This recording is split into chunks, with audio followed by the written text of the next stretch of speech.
46 now on your Sunday morning. Let's get you caught up with the latest when it comes to Tropical Storm Ian with our team of First Warning meteorologists. Cam Tran is standing by. Let's go first to Eric Burris with the latest on this storm and its track. Eric. So the track is continuing through the Caribbean, lifting into the Gulf of Mexico. But after that, there are a lot of questions. And being that Central Florida is still in the cone of confidence, where we're confident that it will go, we need to continue working down our storm prep checklist. So let's look at that, okay? For today, just top off your hurricane kit. Make sure that you've got food and water, things like that for a couple of days. That doesn't mean going out and panic buying every bottle of water you find at the supermarket. What it does is make sure you've got what you need in case the storm hits and you need to go a couple of days independent, all right? For tomorrow, we would then start to bring loose articles up to the house, that sort of thing. As the confidence increases, which we need it to, we are going to be able to take those actionable items, okay? So let's look at Ian as it stands right now. Satellite presentation showing the spin, showing a really sizable system. We do think that it will be intensifying the next couple of days' time.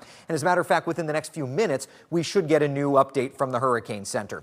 Through tonight, tomorrow, expected to become a hurricane crossing over Cuba as a Category 3, Category 4, and moving into the Gulf of Mexico as a major hurricane. But it's very important to note that the Hurricane Center wants everybody on the same page with this. Do not focus on the center of this cone. The forecast is as far to the west as here or as far to the east as here. It's very much in question, and one of the major reasons why is by looking at our two major global models, European model here on the left, the GFS American model on the right. They do not agree on the eventuality of the storm, okay? The European, by Wednesday 7 a.m., has it sitting just off the southwest coast of Florida. The GFS, open waters in the central Gulf. Then fast forward to Thursday 1 a.m., making landfall around Pinellas, Manatee, Sarasota counties on the European. GFS, open waters of the Gulf. Finally, the GFS makes landfall up around Panama City by Friday, whereas the Europeans obviously got the storm already on top of us. That said, once these two models come into agreement, we'll have a better idea. But it all has to do with this blocking cold front, this area of dry air. Exact same scenario as Hurricane Charlie 18 years ago. The storm is going to hit that and make a turn. The question is when. So for now, that's the forecast from the Hurricane Center, but the models are not in agreement. So Cam, where are we at in terms of the forecast? Well, definitely a lot of discrepancy between the models, and that's why we don't really want you to focus so much on the path of the system, but more on the cone, because the margin of error with that path could be 200 miles to the east or west, especially 5 days out. So I want to show you, what does a cone mean? It means if you are in the cone, the center of the circulation of the storm could move over you. That could mean it could jog more towards the west or towards the east. So that means anyone in the cone, that includes anyone in Escambia County and from the far panhandle of Florida up to the north along the first coast to Duval County to even Osceola and Brevard County here in Central Florida, you have an equal chance that this system can move right over you. But again, since there's such a discrepancy in the models, too hard to tell at the moment. But if you're in the cone, you need to be weather aware.